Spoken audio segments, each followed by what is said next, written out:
good afternoon. Let's click on my awesome folder here.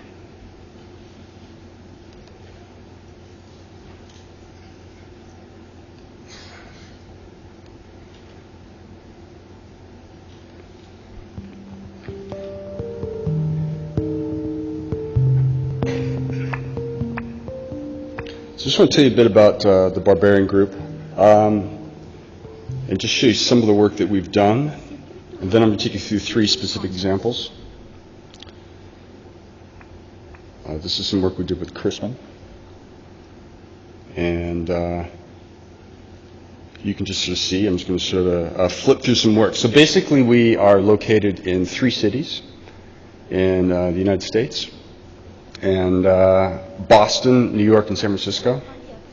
And we have about 40 people, and about a year ago we had about 25 people. So we're really starting to grow quite a bit. And we have sort of a different model of operating than other agencies, and that's one of the things we're going to talk about. This, for example, is one of the first real-time multiplayer games on the internet. It's actually a lot more complicated than it seems. This is for Discover Card. And what you try to do is create things online that people really like and like to do. This, Rob was talking about, that is a subservient chicken. We're not really tired of it. And it's been good for our business. Here they're asking to make a sandwich. The reason we're in San Francisco and New York and Boston is really because of the technology in those spaces. New York is sort of the hub of media, and we have clients that are both clients and agency partners. And San Francisco, we've actually had quite a bit of success recruiting developers out of Silicon Valley who are perhaps a little bored working on just one thing, and let's say working on something at Google for 2 years, and they come to us and they get to work on 10 different projects every month. And we're also in Boston because that's our hometown, as most people come from, but it also turns out it's where a lot of media technology is being developed through MIT. The robot guy that Rob talked about, we hired out of the MIT Media Lab, for example. We're experimenting with some things like this is a display space for Nokia, and it's actually a mirror that's made up of a bunch of pictures of people. It's kind of cool. And this is something we did for Getty Images. And basically, you try to draw from memory. It's pretty fun. And at the end, you'll see it starts fading away. So you try to remember what's there. It was to help sell Getty Images, so it's a fun, interactive thing to do online. But on top of that, it's sort of a interesting experiment when you combine it with a bunch of other people. Our experiment was to see if the collective memory was complete, and here they're drawing, actually putting out the drawings of a bunch of other people who also were trying to approximate what was there. And it turns out the collective memory isn't that complete, as you can see. A lot of people never even got around to drawing the cars along the bottom. Anyway, it's just kind of a fun thing to do, and that's what you try to do with the internet, is create a collective experience that's pretty interesting. Which is something with BBDO for M&Ms, where you create your own M&Ms person, and then you go out into the world. It was actually a really complicated program to do, but it's kind of nice to become your own M&M. And we also worked with Anomaly in New York to create just a fun little interactive website for Virgin America and their Name Their Plane program. So what does all that mean? Here's basically our 3 principles. These are pretty basic, and then I'm going to take you through 3 examples. So the first one is make stuff people like.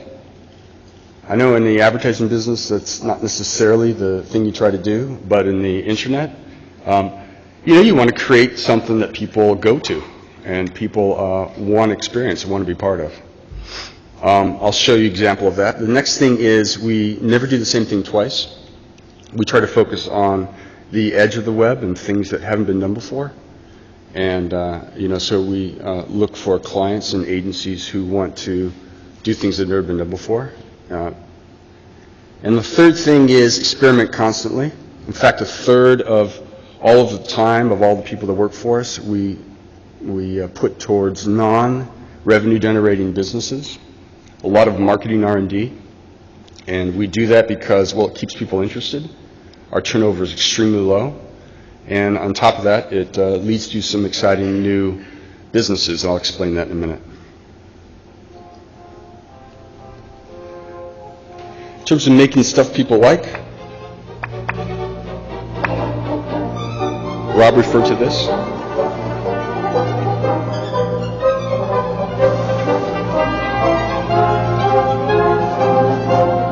That's a sausage.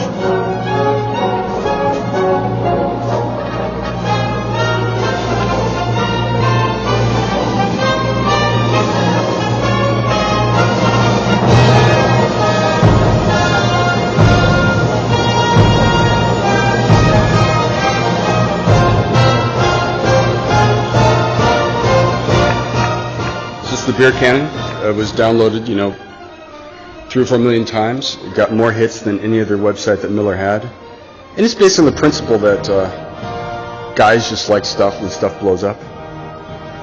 So, again, in the interest of making stuff people like, that's one of the things we did, and it was actually really quite successful. The whole intent was to just increase awareness for Milwaukee's Best, which is not an expensive beer in the U.S. The next thing I want to talk about is an example of experimentation that we did that came out of not wanting to do the same thing again. It's called grass. And what we did was built a wall, as you can see here, in the back of a display area. This is for a trade show for Saturn. And the back wall is a grass that's about, 15 to 20 feet high. And it was to really help Saturn sell their new eco cars. But check this out. So the cool thing about it is, as you walk past, the grass would move. And so it was a real-world interactive. So interactive can be more than just a website that you're interacting with a computer. It's even better when she runs it back the other way. It can also be interactive in the real world, where you walk up to a wall or a space and you affect what happens. It's highly technical. We used a programming language called processing. And one of the things we do, again, is give people the freedom to experiment and do things. And so this is an electronic digital version of grass, some sort of mathematical program, a camera. We did this with Obscura Digital and Goodby. And again, so as you walk past, it affects things. And so one of the things we're looking at are actually installations. We're doing quite a bit of installation work. Last thing I want to show you, because we don't have that much time, is complete experimentation. Again, what we try to do is have 30% of, or about a third of everyone's time spent doing things that aren't necessarily productive. We think ultimately that leads to new technologies and new things that marketers can use. And we created an open source visualizer for iTunes. I don't know if you guys are used to knowing what a visualizer is, but it doesn't respond to the music. And so we've created one that does. I'll give you a couple examples.